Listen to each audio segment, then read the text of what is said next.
Final Fantasy VII Rebirth has definitely captured the attention of everyone in the gaming industry. So many people have nostalgia for the original, and of course it looks like it's going to be bringing in a massive new audience. But over the past few weeks, we've heard some worrying news about this game and about censorship, and there was quite a bit in the first release, but now we are finding out that with the Final Fantasy VII Rebirth arriving later this week, they actually decided to put up a surprise update for Final Fantasy VII Intergrade, or the first remake, changing some of Tifa's outfits and breaking heavily used mods.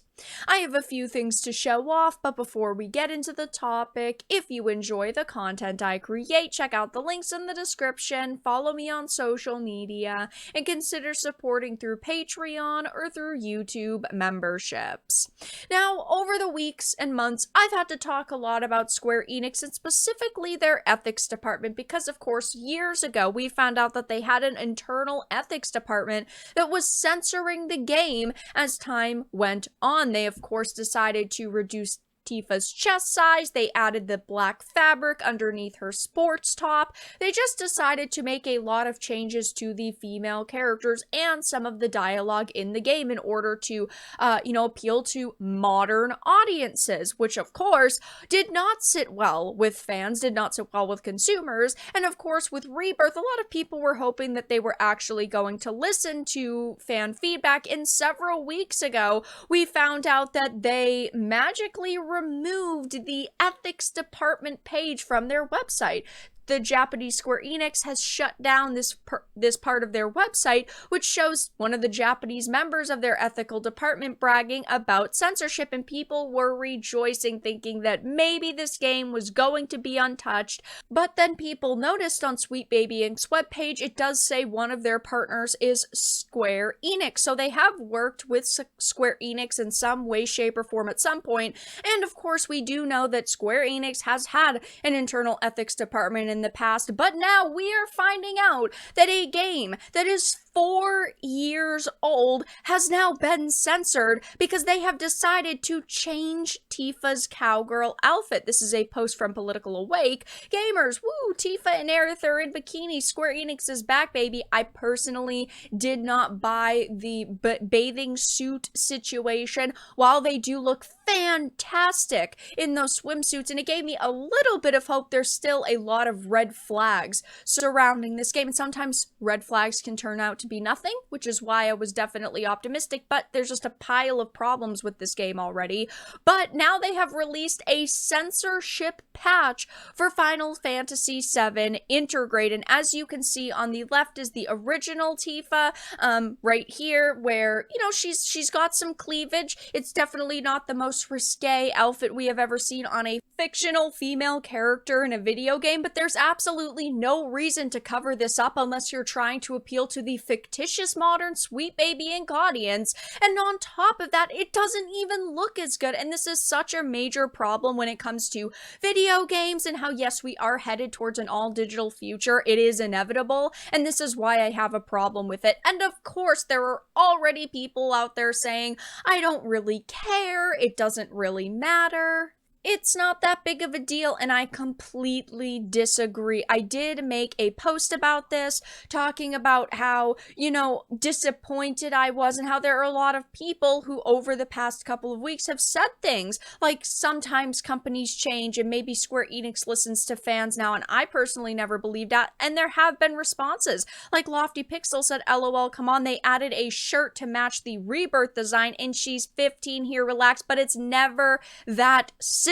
I did make a response tweet saying it's never okay for a company to go back and edit a product from 4 years ago, and it's not okay. When I purchased it 4 years ago, I had expectations of the content that was in it, and I should not have to worry about multiple years later a company going back and altering that content. And this is a major worry when it comes to the all-digital future we are rapidly headed towards. This proves yet again that companies do not care about their customers. They only care about things like, in this case, virtue signaling. They are virtue signaling fucks who are happy to disrespect customers and artists. Imagine if now, this day and age, Activision Blizzard decided to go back and edit out the no Russian mission for Modern Warfare. Do you think that people would be happy? Absolutely not. There would be massive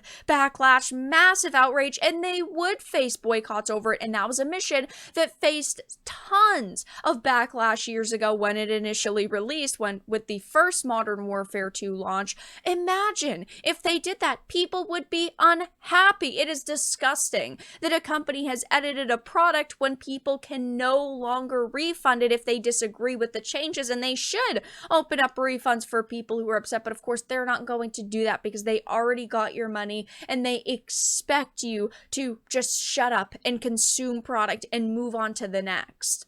I mean, yes, of course, Final Fantasy VII Rebirth is going to be many people's game of the year, and if you are hyped for it, if you are excited for it, that's perfectly fine, but you should also understand the changes that they've made, and you should not be shunned on the internet for disliking changes that have been made to either this new game or even the original Final Fantasy VII Remake that came out 4 years ago. These should not be things that people are shunned for talking about. It is not okay that companies will go back and edit content from years ago and think that that is perfectly acceptable. You can keep defending them because you can say, oh, it's just a piece of fabric, but it's never just a piece of fabric. That makes you absolutely brainless if you think that's all that it is. And since this was announced and people found out that they did go back and edit Final Fantasy VII Intergrade, and by the way, they completely broke the mods for this game now because of this update, people have not been happy. People have been upset over this. Square Enix never gets another cent from me. I'm sorry, but you've got to find another publisher for the next Nier game if you're ever going to make it. I love the disingenuous people in the comments mentioning she's young, missing the point. It's been like 3 years with no one saying a word, yet now they change it out of the blue when no one cared before. Who exactly asked for this change? Of course, they would say that, oh, we changed it, to be more modern, for modern audiences, when modern audiences do not exist. The closest thing to a modern audience are sensitive snowflakes. They are a vocal minority on social media, and things should not be changed for them because all you're doing is ending up pushing consumers away.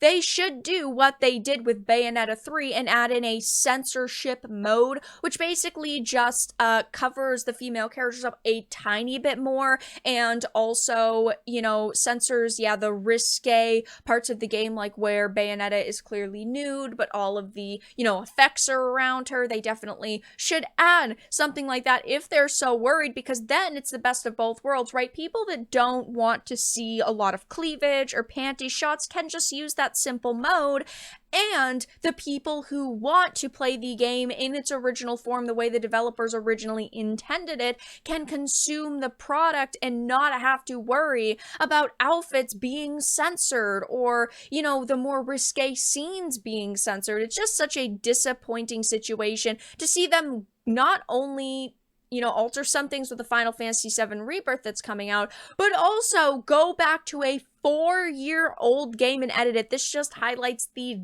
dangers of an all-digital future and how companies can and will go back into content and completely edit it because they are worried about being canceled, or they think that this is going to make people happy when in reality all they're doing is upsetting their fan base.